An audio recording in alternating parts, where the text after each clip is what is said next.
Bible మొత్తంలోకి ఎలా 88 మంది ప్రవక్తలు తగులుతారు మనకి. ఆదాం దగ్గర నుంచి కొత్త నిబంధనల వరకు కూడా 88 మంది లిస్టు మనకు వస్తుంది. జాగ్రత్త చదివితే ఈ ప్రపంచంలో ఏ భక్తుడైనా ఏ ప్రవక్తనైనా సరే మనము పరిపూర్ణ మాదిరిగా తీసుకోకూడదు. ఎలా తీసుకోకూడదు?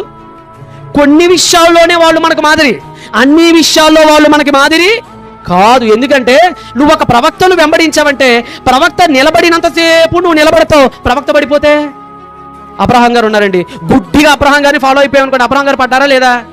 ఆగర్ దగ్గర పడ్డారు. దావీదు గారిని ఫాలో అయిపోయాను అనుకోండి, దావీదు గారు పడ్డారా లేదా? బాషబ్ దగ్గర పడ్డాడు. సొలొమోన్ గారిని ఫాలో అయితే ఆయన మరి అడుగు అడుగున 1000 సార్లు పడ్డాడు. ఆయన మామూలుగా పడతాం, ఆయనకి అన్ని దెబ్బలు ఆయనకి మోకాలు నిండా. మనం ఎవరిని ఫాలో అవ్వాలో తెలుసా? మనకి మాదిరి ఎవరో తెలుసా?